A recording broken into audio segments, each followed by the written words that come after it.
Bon, Alexandre, là, c'est la crise absolue. Mes cryptos ont fait moins 90%. La bourse, j'en ai pas, mais bon, c'est pas plus rose. Euh, Si demain on est au chômage, Alex, qu'est-ce que tu fais? Qu'est-ce que tu lances comme business? Comment tu rebondis? Est-ce que tu as une roue de secours ou pas? Excellente question. Alors déjà, moi j'ai de la chance, c'est de ne pas être lié avec l'IMO, de ne pas être lié directement au marché boursier, crypto et tout ça. Maintenant, le marché français, bah, comme tu le sais, on en a déjà parlé plusieurs fois, est extrêmement compliqué, le marché IMO français. J'ai des calls tous les jours avec des partenaires, des clients et des investisseurs bah, qui trouvent le marché de plus en plus compliqué. Et donc, nous, ce qu'on a fait, tu vois, pour on va dire, lutter contre ça, ce qu'on a fait, c'est qu'on est allé ouvrir des filiales à l'étranger où les marchés sont plus cléments, où les marges sont de meilleure qualité, au Maroc, à l'île Maurice, en Espagne depuis la semaine dernière. On regarde l'ouverture du Portugal, on regarde l'ouverture du marché thaïlandais. Bref, donc ça, c'est ce qu'on a mis en place dans la boîte. Mais si tu vois, il y a ouais, Armageddon, le truc, c'est une catastrophe, j'en sais rien. Bon, bref, comment, comment on se relance? C'est Comment des tu questions. rebondis? Ouais, c'est des questions que je me pose pas souvent parce que tu sais, on a vraiment la tête dans le guidon. Mais c'est vrai que dans ces périodes-là, des fois, tu te dis, OK, si on devait tout recommencer, ben, on ferait quoi? Déjà, le premier truc que je me pose comme question, c'est si on devait tout recommencer, il resterait quoi? Qu'est-ce que j'emmène avec moi d'une expérience, tu vois, longue de 6-7 ans? Qu'est-ce qui reste dans la besace? Ça, c'est déjà une première question, tu vois, hyper importante de qu'est-ce qui nous reste en main?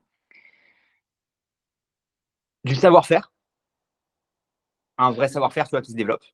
Un réseau, parce que bon, même si peut-être il y a des mecs qui t'en voudraient, a priori, la majeure partie de ton réseau, bah, ils se doutent bien que tu es pour rien s'il y a vraiment un problème.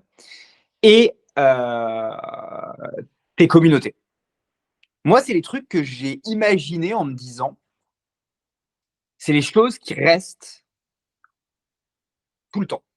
D'où le fait que ce soit hyper important de développer une communauté, c'est que si elle est attachée à ta personne, en mode personal branding vraiment, bah, si tu as un projet qui marche pas forcément, tu peux rebondir sur autre chose. Ou si tu as un projet qui marche, tu peux en lancer un deuxième qui marche encore mieux et te construire un petit empire, machin. Enfin, d'ailleurs, je pense que ce sera un épisode intéressant de voir qui a rebondi avec du personal branding après un échec ou un pro ou une vente et qui a dû, enfin, dans tous les cas, qui a dû relancer quelque chose.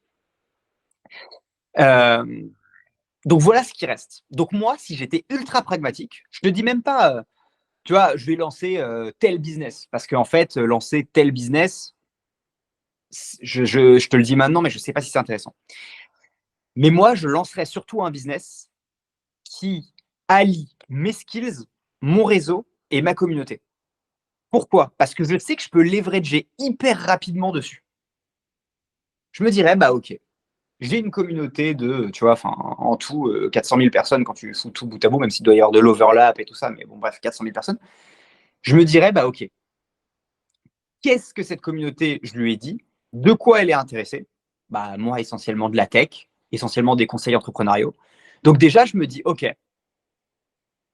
je peux lancer des trucs qui parlent de tech, de consulting, de comment monter un business, d'accompagnement au montage de business. Donc je me dis déjà, tu vois, un biz de consulting, pas hyper compliqué. Puis j'ai les skills, puisque j'ai fait ça pendant longtemps, et je fais toujours ça pendant longtemps.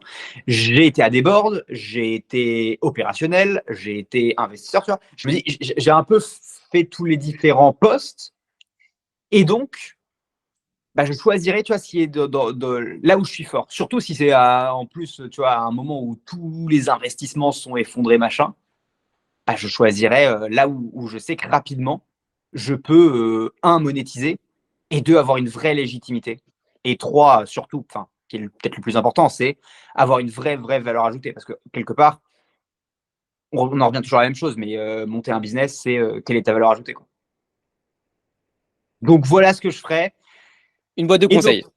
pour répondre encore plus précisément par rapport à mes skills, un des premiers trucs que je me dis et qui monétise rapidement, ce serait faire du conseil slash accompagnement et éventuellement continuer à builder les audiences et continuer à me dire, à montrer des tools autour de l'entrepreneuriat.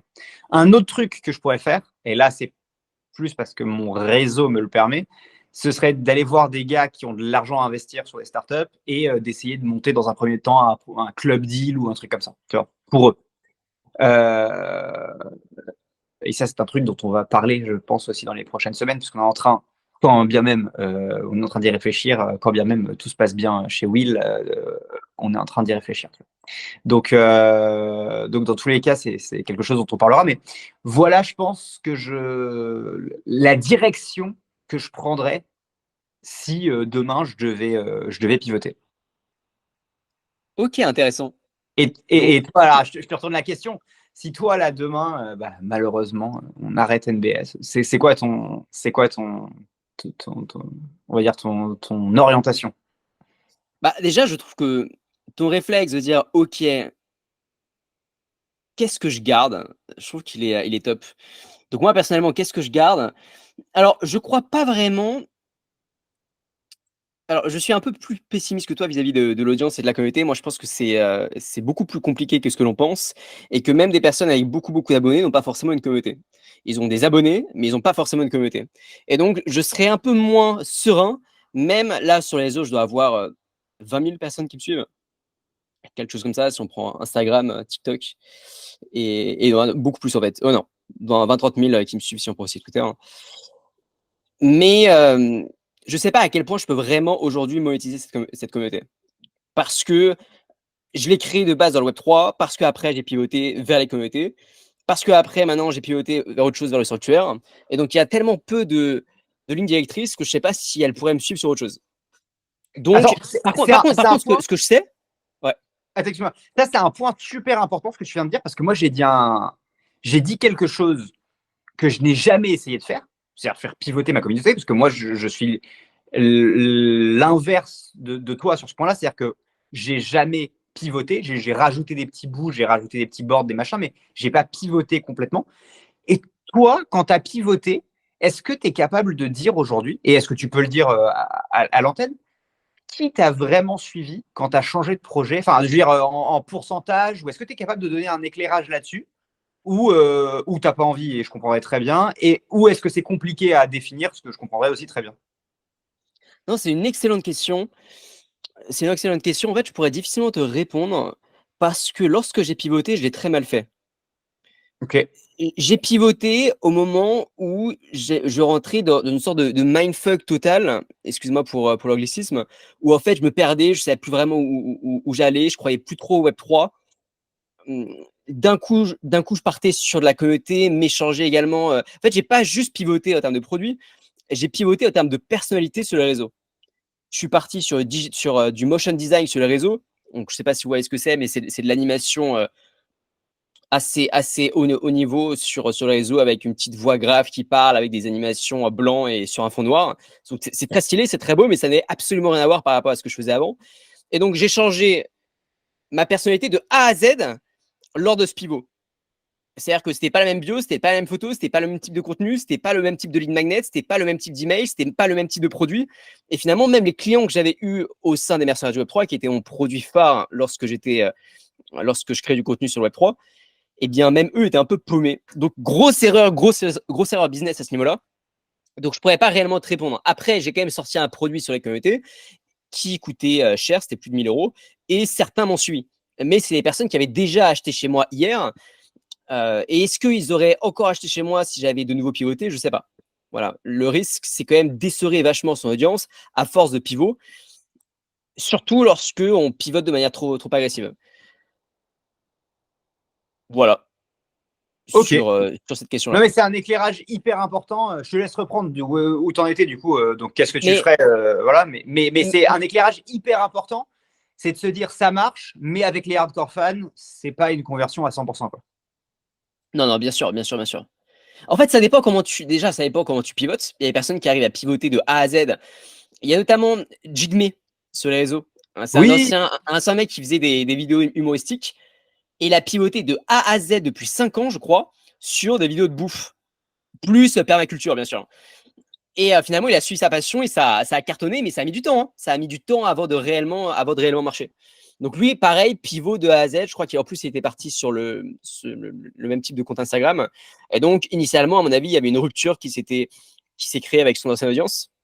Mais c'est risqué. Par contre, même si, même si je pense que je pourrais pas réellement me reposer sur la communauté que j'ai créée, j'ai quand même bâti des skills, notamment des skills de création de communauté. Donc ça, je pourrais réellement me reposer dessus. Deuxième type de skills, c'est tout ce que j'ai appris sur la création d'audience, notamment d'audience mail, avec des listes mail. Et quatrième chose, c'est, je pense que je suis quelqu'un de très curieux, de très très curieux. Je pense que j'ai une grosse connaissance, une grosse culture des business existants et de ce qui marche un peu partout dans le monde. Enfin, j'abuse, surtout en Occident, Europe et États-Unis. Et donc, je pense personnellement que j'utiliserai ces trois compétences pour créer une sorte de galaxie média avec tout un tas de newsletters. Donc, ce que je ferais, c'est que je créerais du contenu sur les réseaux, puisque je sais faire, pour rediriger vers des newsletters très nichés, très spécifiques, que ce soit B2C ou B2B d'ailleurs, mais le plus spécifique possible, le plus niché possible. Cette newsletter, je pense que je ferais de la publication quotidienne.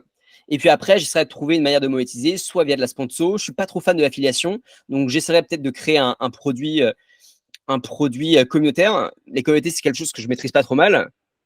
Donc, très certainement que j'essaierai de partir sur une sorte de sanctuaire NBS qu'on fait déjà, mais façon B2C.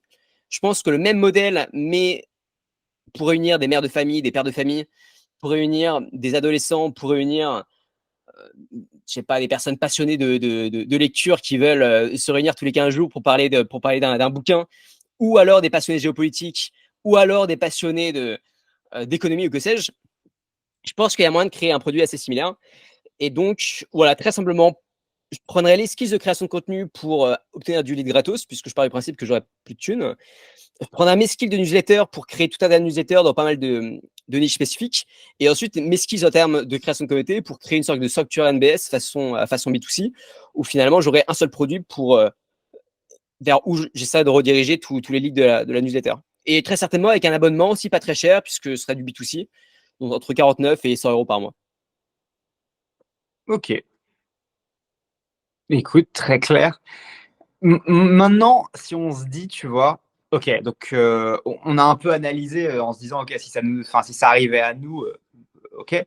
Si maintenant la question c'est, ça arrive, mais enfin, même pas ça arrive, mais c'est quelqu'un aujourd'hui veut se lancer, n'est pas quelqu'un qui a, tu vois, on va dire, il arrive avec des skills normaux, mais pas, tu vois, pas des skills délirants. Il arrive avec une trésor qui lui permet de vivre, mais qui lui permet pas de développer un projet en claquant des doigts. Nous, il y a 5 ans, si tu veux. Enfin, un peu plus pour moi, un peu moins pour toi, mais en gros, à cette période-là. Toi, aujourd'hui, tu te balancerais sur quel business si tu devais, en gros, tu vois, lever les pieds du sol, quoi, en gros. Vraiment passer de 0 à 1. Alors, c'est une excellente question. Et ma réponse, c'est aller à l'opposé de tous les business à la mode. C'est-à-dire que j'irai pas du tout vers du SAMA type agence digitale, j'irai pas du tout vers de l'IA, j'irai encore moins vers du Web3, j'irai pas vers le dropshipping e-commerce. Je pense que j'irai vers tous les business qui étaient à la mode il y a 20 ans, 30 ans, 40 ans, 50 ans, qui sont toujours autant utiles aujourd'hui et que tout le monde a oublié ou alors que personne ne veut faire parce que pas sexy. Je pense que j'irai vers ça parce que, ouais. Donne-nous un exemple. Exemple typique, laveur de vitres. Laveur de vitres, notamment pour les mairies et pour les écoles, qui sont en recherche. Bah, je te l'avais dit, non? T'étais au courant pour Mehdi ou pas? Mec, pas du tout. Alors là, tu Mais m'as. attends. Alors, je vais vous donner Incroyable. immédiatement une anecdote, une petite histoire. Alors, Mehdi, c'est un des entrepreneurs, un des membres du Sanctuaire NBS, un type absolument formidable. Qui avait un business dans la permaculture qui marchait super bien et qui faisait jusqu'à 100 000 euros par mois de chiffre d'affaires. Et le mec, il s'est dit, OK, j'ai envie de tenter autre chose. Et donc, pendant 1 mois, 2 mois, il a testé beaucoup d'idées de business et il s'est laissé emporter par sa curiosité. Il a testé, je crois, toutes les 2 semaines, une nouvelle activité. Et un jour, il s'est dit, mais attends, c'est intéressant ce qui se passe avec ces laveurs de vitres. C'est quelque chose qui marche pas trop mal aux États-Unis. Je vois même des jeunes qui font de la formation sur ça. Je vais essayer. Il a balancé de la pub. Il a dépensé 40 euros. Il a réussi à signer un contrat de 10 000 euros 10 000 euros, mec, avec des mairies et des écoles. Et en fait, la problématique, c'est que ces mairies et ces écoles, elles galèrent de dingue. Il y a des mairies, ça fait 1 an et demi, à ce qu'il paraît, qui n'ont pas lavé leurs vitres parce que à chaque fois qu'ils font appel à un professionnel, eh bien, la plupart du temps, c'est un peu toujours la même chose qui se passe, c'est-à-dire qu'il y a un turnover de malade, le travail, il est mal fait, et finalement, les gens sont pas très fiables. Et donc, je pense que j'essaierai de prendre des business qui sont pas du tout sexy comme ça. J'arriverai et j'essaierai de. Donc, puisque je suis quelqu'un d'assez curieux, j'essaierai de voir ce qui marche aujourd'hui dans les business à la mode, dans les business qui est sexy. Et j'essaierai d'implémenter tous ces trucs sexy, tous les trucs qui marchent, que ce soit la technologie ou alors cette histoire de personal branding ou que sais-je, sur les trucs pas sexy. Mec, Et je créerai ma boîte comme ça à partir d'activités répugnantes, on va dire. Que mec, je pense au contraire que j'adorerais faire. Mec, l'anecdote est incroyable parce que alors j'avais pas suivi, j'avais vaguement suivi le truc, mais j'étais pas rentré dans le fond du sujet. Mais l'anecdote est extraordinaire, je trouve. L'anecdote est extraordinaire, c'est-à-dire que là où tout le monde se pose des questions compliquées, comment je lance mon business, comment je machin, nanana, en fait, des fois, c'est les trucs les plus simples où il y a des marchés que tout le monde oublie et où le niveau de la concurrence, en fait, est extrêmement faible, du coup. Et tu sais, on parlait donc dans un futur podcast ou un ancien podcast, parce qu'on en tourne beaucoup en ce moment, donc je ne sais pas dans quel sens ils vont sortir, mais on parlait de l'augmentation de la qualité de, comment dire, de la barre entrepreneuriale, en disant plus on avance dans le temps, plus les entrepreneurs, comme la concurrence est grande, la barre augmente. Oui, sauf qu'il y a plein de trucs qu'on oublie. Et imagine si tu arrives avec la qualité de la barre OpenAI, mais que tu appliques cette qualité d'entrepreneuriat de manière générale à un truc où ça n'a pas été renouvelé depuis 40 ans. Mais tu massacres le game. Tu massacres le game. Ouais. Tu massacres le game, c'est certain. Et c'est pour ça que tu as des franchises qui marchent si bien. Tu vois, tu as des restos de franchises qui sont. Tu fais même plus attention, c'est pas très bon, c'est pas ouf, voire c'est mort, genre Pizza Hut ou je sais pas quoi, tu vois, tous ces trucs-là qui cartonnaient dans les années 90. Et tu as des mecs qui arrivent avec des méthodes nouvelles, des communications nouvelles, un standard de qualité hyper important, des incentives vraiment ouf pour les mecs qui ouvrent des franchises. Et leurs franchises, elles cartonnent. Tu vois. Nous, à Bordeaux, on a les mecs de Hit Salad. Pareil, je ne sais pas exactement le CA, mais ils sont passés en moins de 10 ans de 0 à plus de 20 millions, je crois, de CA. Et encore, je n'ai pas envie de dire une connerie, c'est peut-être même plus que ça maintenant. Mais en quelques années, ils avaient fait 0,20 millions. C'est juste monstrueux, tu vois. Et ils en ont ouvert partout maintenant en France. Pourquoi? Et alors, ils n'ont rien inventé, c'est de la salade, tu vois. Mais bonne communication, entrepreneuriat de qualité, ça tabasse. Tu n'imagines pas à quel point, lorsqu'il nous a révélé ça dans le stand-up, on était tous là, et on a remis en question tous, hein, tous les 5, on a tous remis en question notre activité actuelle, en disant mais mec, si tu cherches un associé, let's go, je fonce. Il nous a vendu la chose, on avait l'impression que c'était un filon d'or qu'il a trouvé, Ouais. et qui était inconnu de tout le monde. Et c'est Donc, quoi coût d'acquisition 40 euros, mec, 40 euros de coût d'acquisition, Ouais. Avec des 10 ads, 000 hein. euros de contrat signé, mec. Ce qui est fou. En ads? On ads. Instagram ads. Facebook? Instagram, Facebook, ouais. Mais attends, Ce mais qui est qui dingue. l'a trouvé? Attends, juste. On peut parler on va dire on peut tout dire là? Enfin, à peu près. Ouais, bien sûr. Après, j'ai pas toutes les infos non plus, hein. Il n'est pas non plus rentré dans les détails. Faudra vraiment qu'on le fasse venir On sur le pourra pod. le faire venir ici, si tu veux. Mais il faut qu'on le fasse venir sur le pod la Ouais. prochaine fois. Mais le sujet, écoute, 40 balles, ok. Ça, je comprends. Untapped market, du coup, coût très faible pour un très gros contrat. C'est du B2B, on va dire, même si en gros, c'est business to state, quoi. Mais voilà. Qui est tombé sur une pub? C'est-à-dire que là, il y a un employé de mairie ou le maire qui est tombé sur la pub et qui a dit vas-y, j'ai besoin de ce mec-là. On parle de ça? Bien sûr, bien sûr, bien sûr. Incroyable. Employé de mairie ou alors directeur d'école. Tu vois ça? Incroyable. Incroyable. Et il a réussi à. Attends, c'était il y a combien de temps ça? Il a réussi à répliquer le truc? C'était il y a un mois. En fait, justement, c'est hyper intéressant parce que le mec s'est dit ok, c'est bon, filon d'or, let's go, je tente. Et donc, il nous a envoyé une photo hyper drôle, d'ailleurs, hilarante, où on le voyait commencer à laver les vitres, puisqu'il a fait. Il a commencé à laver les vitres pendant, je crois, une semaine entière, il a fait ça. J'abuse, peut-être quelques jours, ou alors 24 heures, mais il a commencé à travailler.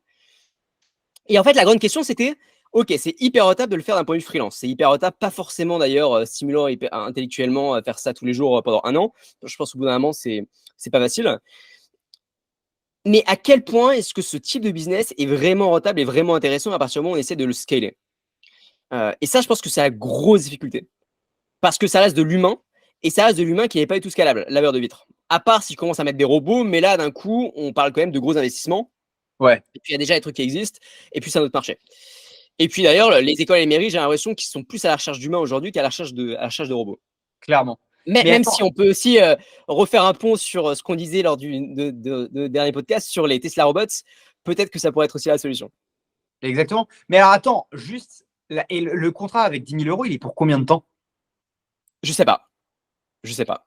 Parce que, je te donne un exemple de truc qui a scalé dans ce En style-là. fait, le contrat, c'est par vitre lavée. Ça qui est intéressant. C'est pas juste 10 000 euros, vous me faites tout. Non, c'est par vitre lavée. Et donc, il y a un pricing par vitre. Ok, ok. Alors, attends, je vais te donner un autre exemple qui peut nous aider à mettre ça en perspective pour les gens qui voudraient se lancer là-dedans, tu vois, et qui se diraient, bah, ok, moi, j'attaque, enfin, ce qui est la thèse de notre truc, c'est que j'attaque un business unsexy, entre guillemets, et je tabasse. Moi, je connais des gars qui ont, enfin, c'est des potes de potes, mais qui ont monté un business où ils achètent toutes les boîtes, petites boîtes de plomberie, de carrelage, qu'ils trouvent. Toutes. Alors, du moment qu'elles travaillent bien, tu vois. Et en fait, il les agrège dans une espèce d'immense holding. Accroche-toi. Accroche-toi. Aujourd'hui, les mecs font 175 millions d'euros de chiffre d'affaires. La boîte a été valorisée, j'ai pas envie de dire de conneries, mais entre 400 et 800 millions sur leur dernier tour de table. Et ils sortent un EBITDA de zinzin, genre entre 20 et 30%. Mais Donc, alors ça, je comprends pas. Comment ils peuvent sortir un EBITDA à ce niveau-là? Sachant que moi je m'étais renseigné justement sur les cadres de l'industrie, qui font d'ailleurs un chiffre d'affaires à peu près similaire à tes connaissances. ouais, Donc des chiffres d'affaires entre 100 et 300 millions d'euros par an. ouais. Et en termes de retour sur investissement, c'était extrêmement faible. Hein. C'était extrêmement faible. En termes de revenus par employé, il est quand même extrêmement faible. Alors, comment ils se sont démerdés? C'est une très bonne question. Déjà, ils ont processé tout le truc. Il faut savoir que dans ces boîtes-là, un des énormes problèmes et leur grosse valeur ajoutée à eux, du coup, c'est que tu as un mauvais SAV. C'est que le mec, il est obligé de revenir 3 fois parce qu'il n'a pas bien fait le travail. Que le client, il n'est pas content, du coup, il ne revient pas, du coup, ta lifetime value, elle est super basse. Qu'ils n'ont pas d'outils en interne, du coup, quand tu dois mettre comment dire, prévoir une visite, machin, c'est une secrétaire qui passe un coup de fil, qui dit OK, il viendra à telle heure, elle est obligée de lui rappeler, elle l'appelle, machin, bon, tout le bordel.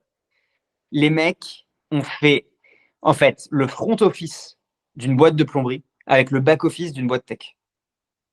Ah, c'est génial. C'est parfait. Derrière, tout est automatisé. Donc là où il faudrait, dans toutes ces boîtes-là, j'en sais rien, disons qu'ils ont mis les unes avec les autres 200 boîtes. Il faudrait peut-être 400 secrétaires. Bah, les mecs, en fait, ils ont 30 secrétaires pour tout le monde. Pourquoi? Parce que, un, ils ont tout mis en commun. Deux, ils ont tout automatisé. Et ils ont des gains de productivité de ma boule. Et en plus, comme ils font un meilleur rendu et que le SAV est meilleur, les clients sont hyper contents. Donc, ils arrêtent de passer chez un autre mec, de mettre en concurrence ou quoi.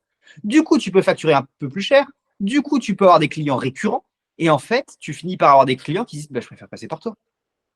Je préfère passer par toi parce que je vais pas me faire chier à aller chercher un mec inconnu, improbable. Tu vois. Et ça, ils le font uniquement avec les boîtes du BTP ou aussi avec du service à la personne, du Non, ménage? que BTP. Ok. Que Donc finalement, BTP. le même modèle pour du service à la personne ou du nettoyage à domicile, ça pourrait marcher. Ah, mais c'est certain. Mais je vais aller plus loin. Ça pourrait être l'idée numéro 2 de ça. L'idée numéro 2, je suis à peu près sûr que la même chose pour du SMMA, ça pourrait marcher. Parce qu'il y a quand même un truc qu'on ne dit pas beaucoup sur ce métier. Mais la relation client de beaucoup d'agences, elle n'est pas incroyable. Elle est pas bonne même. L'organisation, Hein. Que ce soit la relation client ou même la prestation de service, tout ça, c'est carrément nul. C'est souvent pas terrible. Le back-office, l'orga, la gestion, la compta, les process de toutes ces agences-là, pour la plupart, tu es proche de zéro. En fait, qu'est-ce que le fondateur est bon à faire? Enfin, le fondateur ou l'équipe fondatrice ou les premiers mecs que tu prends. Souvent, c'est des mecs qui viennent de ce qu'on appelle le métier. C'est des designers, c'est des mecs qui font de l'ads, c'est des mecs qui savent faire. Mais c'est pas parce que tu sais faire que tu sais gérer une boîte. Qu'est-ce que Kudak, tu vois, a bien fait? Kudak, ils sont allés racheter plein d'agences et ils mettent leur process. Je ne sais pas où ils en sont exactement, je n'ai pas suivi récemment, mais je ne sais pas si ça marche ou pas. Enfin, il n'y a pas de jugement sur le truc. Mais en tout cas, ce que Kudak a fait, en tout cas, ce que moi, de l'extérieur, je comprends de ce que Kudak a fait, c'est de dire, je vais mettre des bons process, des bonnes méthodes et une même base client sur plein d'agences différentes. Ce qui est ni plus ni moins ce qui a 100 ans, ce qu'a fait Havas et Publicis. Hein. Ils ont agrégé des agences, ils en ont acheté, ils ont récupéré des agences locales, des agences internationales, des mecs qui font de la pub, des mecs qui font du média, des mecs qui font du digital dans un second temps et ainsi de suite, jusqu'à leur dire, OK, par contre les mecs, il y a notre base client, on la bosse comme ça, les process c'est ça, les équipes c'est ça, le recrutement c'est ça, la compta c'est tel truc, tout le monde maintenant, faites ce que vous savez faire. Mais finalement, c'est un peu la base de toutes ces boîtes qui essayent, par exemple, de créer des groupes médias et qui vont chercher la rentabilité, notamment en mutualisant les services marketing, SAV, comptabilité. C'est du build-up, ça s'appelle du build-up et le build-up, c'est un truc qui a toujours marché. C'est juste qu'aujourd'hui, c'est plus Ça, sexy d'être fondateur. Mais c'est vrai, je comprends, tu vois, c'est plus sexy d'être fondateur que de faire du build-up, tu vois. Nous, dans notre partie agence, on fait du build-up. Nous, on a une partie quand les mecs, ils investissent. Pour certains, notamment les étrangers, on gère derrière les bâtiments pour eux. Parce que c'est chiant pour un Américain ou un Suédois de gérer ces bâtiments en France. Qu'est-ce qu'on fait? On fait du build-up. On achète des agences, on met le même process, la même image, le même marketing, les mêmes outils. Ben, on est beaucoup plus efficace que l'agence moyenne. Et on croît beaucoup plus vite. On fait du x2 tous les ans, là où, dans ce milieu-là, c'est impossible. Et c'est encore plus impossible en période de crise. Pourtant, on l'a fait. et ce qui est intéressant aussi, c'est qu'on peut se permettre d'aller chercher un peu de pertes sur l'une des verticales parce que justement, le groupe entier peut Exactement. supporter ça. Exactement. Et c'est pas très grave parce que bah, tu as un engine total, tu vois, qui est capable de faire tourner le truc. Et donc, aller sur ces business boring, mais par contre, on va dire les structurer comme une De manière machine de sexy. guerre, Mm. c'est, je te dis pas que c'est à coup sûr, mais tes chances de réussite sont beaucoup plus importantes que d'aller te foutre sur la gueule avec OpenAI en essayant de lancer le 18e LLM. Hein. Tes chances de réussite sont largement plus hautes. Et tes chances de devenir riche sont largement plus hautes pour une raison évidente, c'est tu seras pas dilué ou quasiment pas dilué. Vite, tu vas te monétiser, tu pourras investir, faire d'autres trucs, construire ta fortune, versus une venture-back startup où tu vas mettre du temps avant de sortir, ou peut-être que tu vas la vendre pour 100 millions, mais on les compte sur les doigts d'une main, les mecs qui ont vendu pour 100 millions, en tout cas en France, en tout cas en France dans l'histoire récente. Donc, c'est pas un Et mauvais là, pari. c'est des business à cash flow au moins. C'est des business à cash flow, c'est des business models déjà éprouvés. Business à cash flow, je suis d'accord avec toi. Et alors, question dans ce cas-là, là aujourd'hui, tu as parlé de ce système et ce process pour les boîtes BTP. On en a parlé aussi pour les boîtes du service à la personne et pour des boîtes de ménage. Quel autre type d'industrie, si on suit exactement la même logique, pourrait être attaqué de la même manière? Bah, alors, donc le BTP, oui. L'immobilier au sens immobilier service, agence, conciergerie. Enfin, nous, on le fait. Donc là-dessus, je suis certain que ça marche. Ça, je te le garantis. Euh,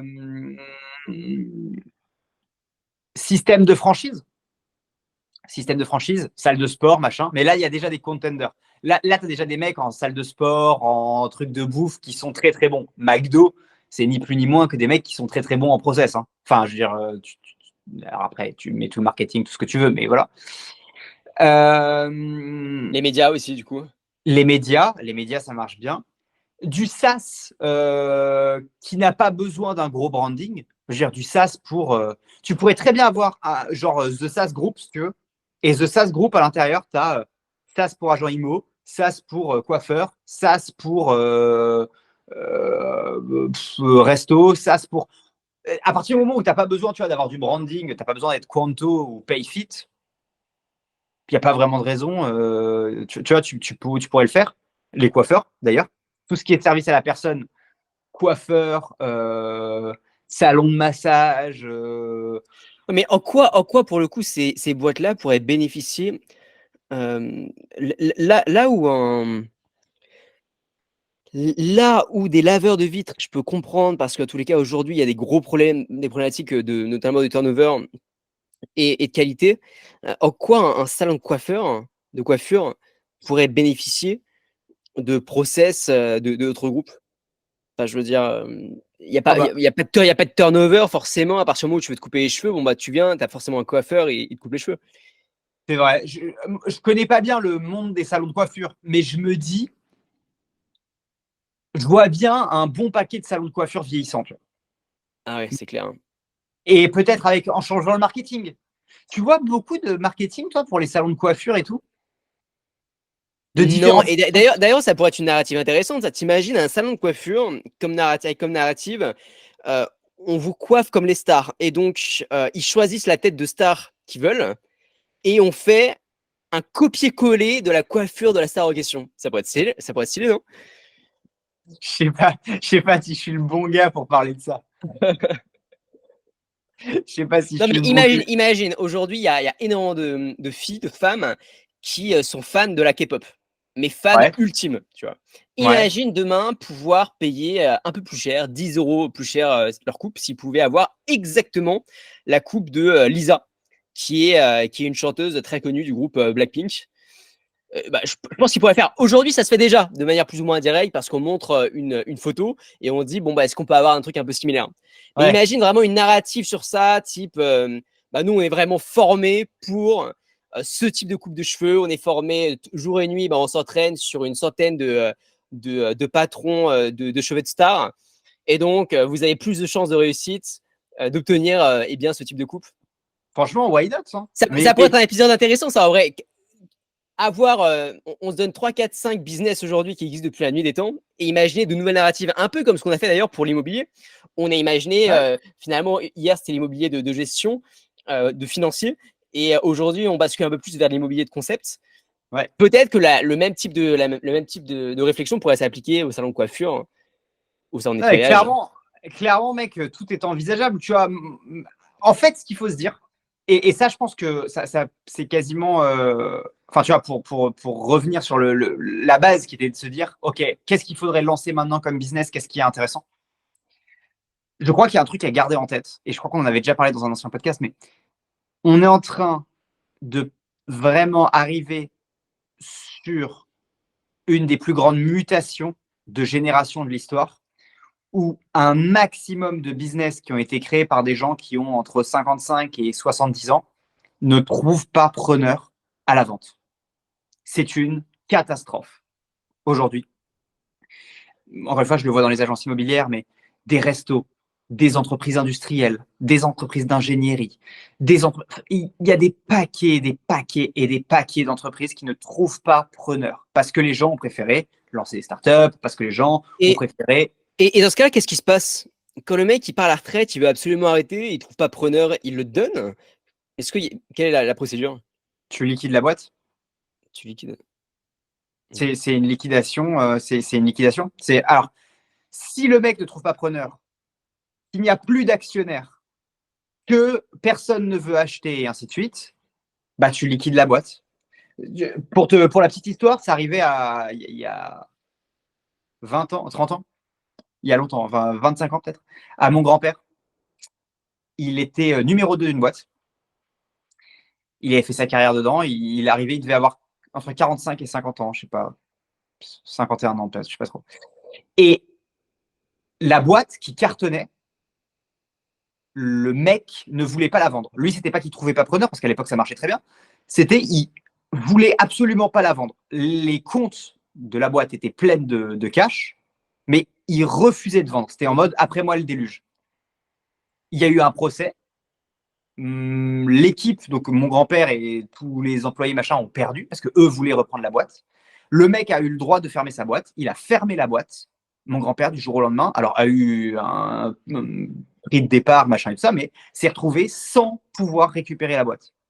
Et donc tout le monde était une sorte de chômage, voilà, et la boîte morte. Et Non, mais aujourd'hui, lui, c'est un con. Mais de manière générale, je pense à partir du moment où tu as passé ta vie à construire un resto ou une petite entreprise et que tu trouves pas un racheteur, peut-être que tu te dis, bon, soit je le fais au rabais, moins 50%, ouais, soit je donne à mon employé plus fidèle, soit pour 1 euro symbolique, eh bien, j'essaie de trouver un passionné qui serait prêt à continuer à faire vivre la voiture. je suis entièrement d'accord avec toi. Le seul truc, c'est que des fois, tu as de la trésor sur la boîte et quand tu liquides, tu récupères la trésor. Et donc, des fois, tu es plus incentivé à liquider. Bon, alors explique-moi un peu, est-ce qu'on peut pas juste se verser les dividendes pour récupérer la trésor de la boîte? Tu peux te verser les dividendes, mais si tu as des employés où il y a des charges, que ta boîte, il y a de la trésor qui est là depuis longtemps, mais que tu es en perte, par exemple,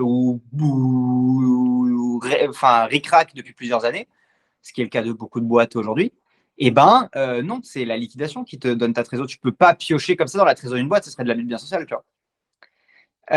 Non, c'est compliqué. Le monde de la reprise, c'est vraiment un truc. Si tu arrives à être, par exemple, conseiller en reprise, tu vois, et donc, il y a donc le fait de reprendre des boîtes qui est un vrai business, et tu as tous les business qui sont liés à la reprise d'entreprise en mode moi, je vous aide à reprendre. Moi, je monte un fonds de build-up. Moi, je crée une boîte de M&A, mais au lieu de m'attaquer au CAC 40 et ce genre ou aux startups, ce qui est 90% des boîtes de M&A, je vais m'attaquer à la petite PME sur laquelle je vais prendre 10, 15, 20 000. Mais par contre, je vais en faire des paquets. Et je te donne un exemple. Il y a une très belle boîte japonaise dont le plus jeune milliardaire du Japon, qui doit avoir 34, 35 ou 36 ans, je ne sais plus, est devenu milliardaire grâce à une boîte d'IA qui, en tout cas, en gros, fait matcher des repreneurs et des boîtes que les Japonais ont envie de vendre. Et au Japon, c'est déjà un très gros problème. Et lui, il résout en partie ce problème. Et le mec, c'est Gouinfré. Tu connais le nom de la boîte? Non, mais si tu tapes milliardaire, plus jeune milliardaire japonais, M&A, tu vas tomber dessus dans 2 minutes. En gros, c'est une sorte de marketplace, sauf que au lieu que ce soit des SaaS ou des apps mobiles sexy ou des agences ou de l'e-commerce, bah, c'est le coiffeur du coin, c'est C'est le restaurant, exactement. Et c'est même pas une vraie trop stylé. marketplace dans le sens où tu peux pas vraiment accéder au truc. Après, tout est en japonais, donc c'est compliqué, mais c'est plutôt une Ok. espèce de boutique de M&A, de boutique de M&A qui serait voilà. Tu t'as trouvé le mec? Ouais, Shunsaku Sagami, fondateur et PDG de M&A Research Institute Holdings. Ouais, bah voilà. Mais en fait, je crois que c'est plus une boîte de conseil, mec. C'est pas vraiment une marketplace. Nice, brand, c'est un peu bizarre. Suivant les articles, ils se brandent comme boîte de M&A, donc entre guillemets du conseil. Et il y a des articles où ils disent qu'ils ont une techno d'IA, marketplace, machin. Enfin, c'est pas clair, c'est pas une marketplace au sens où on l'entend. Ok.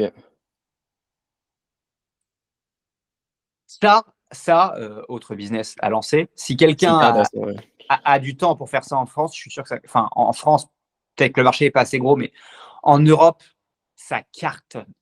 C'est sûr que ça cartonne. Je mets ma main à couper. Et toi, tu penses quoi?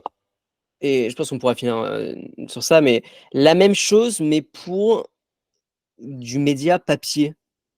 Parce que, alors certes, c'est en train de disparaître au fur et à mesure, mais il y a un mec qui a fait ça aux États-Unis. Et c'était des médias ultra nichés, notamment des médias sur l'aviation. Et aujourd'hui, sa boîte fait 60 millions par an, alors que tous les médias étaient en perte totale. Et il réussit, il a, il a un résultat positif à la fin.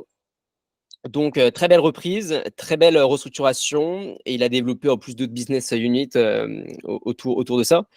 Est-ce qu'il n'y a pas un monde finalement où, soit en attaquant, eh bien aujourd'hui les personnes qui ont le plus de pouvoir d'achat, c'est-à-dire nos retraités qui achètent toujours le média papier, mais avec les process tel que des jeunes de 18 à 30 ans enfin, maîtrisent justement oula, putain, je dis n'importe quoi, mec. Mon cerveau commence à réchauffer. Bref, qu'est-ce que tu penses de cette même idée, mais sur des business qui risquent de disparaître, le média papier par exemple? Est-ce que tu penses pas qu'il y a aussi un monde où de plus en plus de trucs vintage revient à la mode? Est-ce que finalement, dans, je sais pas, 2 ans, 3 ans, 4 ans, 5 ans, même maintenant, le média papier pourrait revenir à la mode auprès des plus jeunes? Alors, ce qui est sûr, c'est que les gens, plus on avance, plus ils en ont ras le cul d'avoir tu vois, moi, des fois, je me sens agressé par le nombre de notifications que j'ai et tout. Enfin, Ouais. je me dis, putain, je suis sur Twitter, j'ai passé 1 heure, là, j'ai que du négatif, j'ai même pas pris le temps de réfléchir. Donc, je pense qu'il y a une place pour le média papier.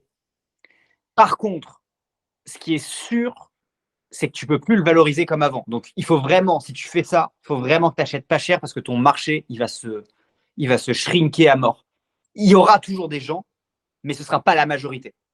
Parce que la majorité des gens, même si ils se sentent agressés, ils préféreront continuer à aller sur Twitter parce que ça va plus vite, parce que tu as l'info vraiment en continu, parce que tu as BFM, parce que tu as plein de trucs. Euh, donc, je pense que ce sera pour une niche. En fait, ça va devenir, ce qui était un mass market va devenir une niche. Comme les vinyles, le marché existe toujours. C'est un marché sur lequel il y a des gens qui gagnent beaucoup d'argent. Mais là où c'était un marché qui faisait des milliards et des milliards avant, c'est peut-être un marché en France de quelques dizaines de millions. Que les mecs, avec ces dizaines de millions-là, ils arrivent à être rentables et qu'il y ait quelques boîtes qui aient pris cette niche, c'est une chose.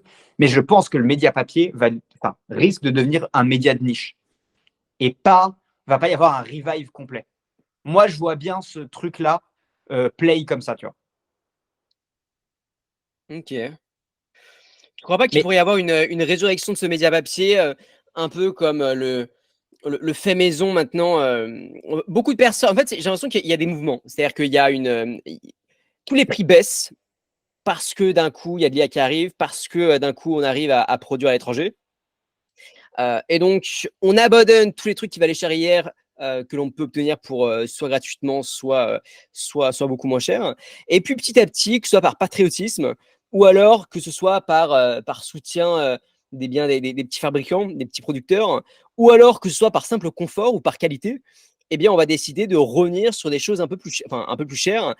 Euh, Est-ce que tu ne penses pas qu'on peut avoir la même chose qui se passe dans le média papier où des mecs vont se dire ok bon moi les emails c'est bien cool, les newsletters j'adore, puisque de plus en plus d'ailleurs il y a des newsletters de plus en plus longues, hyper intéressantes, où on va vraiment au fond des choses. Est-ce qu'il y a pas un monde où quelqu'un peut inventer une sorte de Substack où au lieu d'envoyer un email, on envoie un journal? Euh, alors forcément ce sera payant, mais si, c'est un peu mélanger les nouvelles habitudes d'aujourd'hui qu'on a de création de contenu, mais avec en killant un peu. D'ailleurs, en épousant aussi un peu la tendance de on va s'éloigner des écrans et on va se reconnecter aux choses beaucoup plus matérielles, beaucoup plus papier. j'y crois. Moi, j'y crois totalement, mais par contre, j'y crois en mode, comme je te dis, en mode niche. Ah, ça veut Niche, pas ok. dire que, attention, en niche, ça peut faire 500 millions d'euros par an. Ça reste un marché de niche à l'échelle de la France, tu vois. Moi, je pense que ce sera une niche. Et je pense que cette niche, elle peut être grosse, mais ça restera une sorte de niche. Ok. Ça va pas revenir mainstream. Je pense pas. Enfin, si je dois faire, je peux me tromper, hein. Si je dois faire un pari, moi, ce que je dis, c'est que ça va être l'équivalent du vinyle. Ok, ouais. Tu vois. Moi, je le jouerais équivalent de vinyle. Ok. Bon, bah écoutez, très intéressante cette discussion. Et bah, à la semaine prochaine. Abonnez-vous, très important pour nous soutenir. Et puis à la semaine prochaine.